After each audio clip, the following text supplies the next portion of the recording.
I am going to show you English first. So for Friday English online, again we have our 9:15 in the morning Zoom. And what you're going to do today is you're going to go back to the information you collected yesterday where you chose an animal out of the red kangaroo, the bilby, and I can't remember off the top of my head right now what the other animal was. But you need to choose, I think it was a platypus actually. You chose one of those animals yesterday. What you're doing today is you're going to create an information report. So you're going to use the information you filled out on here. All of those boxes should have been filled. And you're going to turn this into an information report. What you need to do to turn that into an information report, I'm just going to do this on the bottom here, is all of those headings for the boxes, the titles for the boxes, they are your titles or your headings, subheadings for your information report. So the first thing you're going to do is put your animal at the top. Yesterday I chose red kangaroo. You can type this into a Google Doc. You can type it straight underneath like I'm doing. You can write it on a spare piece of paper. You can open a new Google Doc. I'd suggest just using the one on here. The one that you typed in. Oh my goodness, I need a drink of water. I'd suggest using the one that you typed into yesterday, if you typed into one. Otherwise, a piece of paper. Okay, so red kangaroo. The first thing I'm going to do is, I've done the name. Now I'm going to give a description. I'm going to go down and give a description.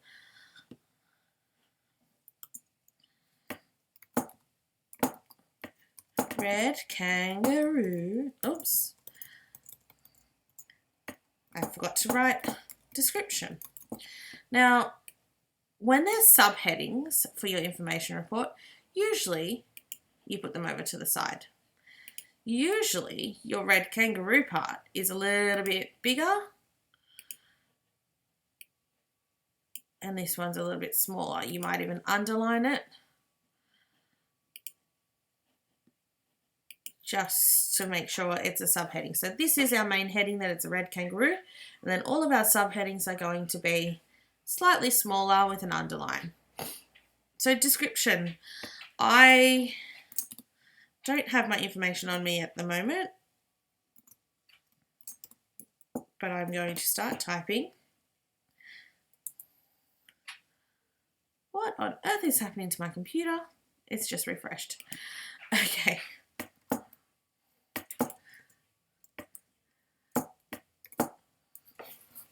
Okay, red kangaroos are red. Do not copy what I just wrote. I just wrote that there to show you. Then I'm going to leave a space because you should have a whole paragraph. There should be at least 3 sentences, about 3 to 5 sentences in your paragraph describing what the red kangaroos or the animal that you chose looks like. So that's their description. Then you'd pick the next one. I'm going to say habitat. I'm okay with you putting it in any order that you want.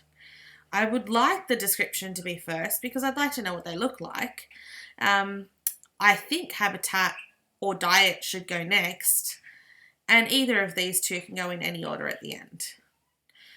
Habitat, and I'm going to underline that.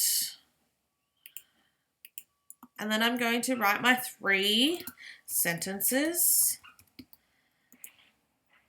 3 to 5 sentences, actually. That's a paragraph. About the habitat of a red kangaroo. And I think you get my point. You do the same thing with all of the other titles there. And then at the end, you can insert a picture. And I would do that by saying insert image. You can search the web and you can type red kangaroo. You could also find one. You could also find one on the internet and then copy and paste it in. Please do not choose photos like this just because they're funny. Choose ones that are going to show me what a red kangaroo actually looks like. We don't want the funny photos. We want the photos that give us more information. Photos like this, that tells me they live in a red desert area. I know that they don't usually live where the grass is. That is probably inside a zoo, so I would probably put that one. Okay, have a look at all of the pictures that you can find and insert them over here. I would say no more than 3 pictures of red kangaroos or of your animal. Okay, so that's your English task. So after you've done that, you're doing deer reading. You're doing the same thing with making the nouns red, the verbs green, the adjectives purple, the punctuation blue. And then you're going to write any interesting complex sentence. It does not have to be about the book, but you're going to write an interesting complex sentence about anything that you like. It needs to contain a verb. It needs to contain a noun. It can contain more than one noun, but it needs to at least have one. And it needs adjectives. Interesting adjectives. You need to make the nouns red, verbs green, and adjectives purple. It's going to be a complex sentence, so you're going to need to have 2 pieces of information within your sentence. That usually you would use a comma, just like we did yesterday. Okay, 1 full sentence and a half sentence. In my class, we learnt it as that. 1 full sentence and a half sentence that needs the other sentence to make sense. And don't forget, you can practice your typing on Typing Club and Reading Eggs. With all of this work, please make sure that you put it up on Class Dojo or Google Classroom so that we can see it. It's all great if you do it, but we need to see it, to mark it, to show, so that you can show that you're doing the work.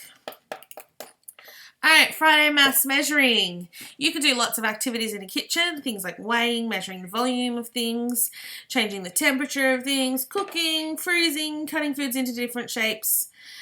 So that you can do that in the kitchen. We want you to go and look in your kitchen. What other math and science things can you find to do in your kitchen? Complete the measurement ordering activity on the website. So if you click on that link, it's going to take you to this activity. Sorry, my computer is running a little bit slow today. Okay. I'm going to click on maths. And I'm going to click up to... Let's do up to 100 grams. Okay, I'm looking at this and I know that all of them are in grams because they all have a G next to each other. All have a little G next to it. If it was in kilograms, it would say kg. Okay, I need to order it from smallest to biggest. And I'm going to throw the ball at the smallest all the way up to the biggest.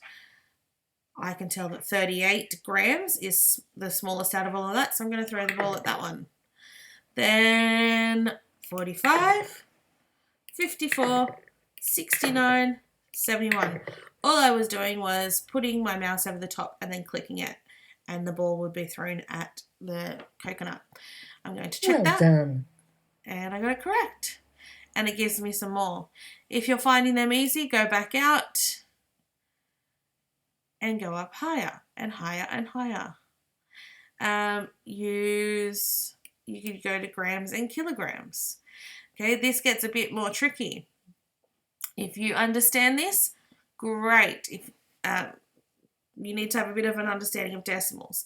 If you understand decimals, great. If not, just stick with up to 1,000 grams.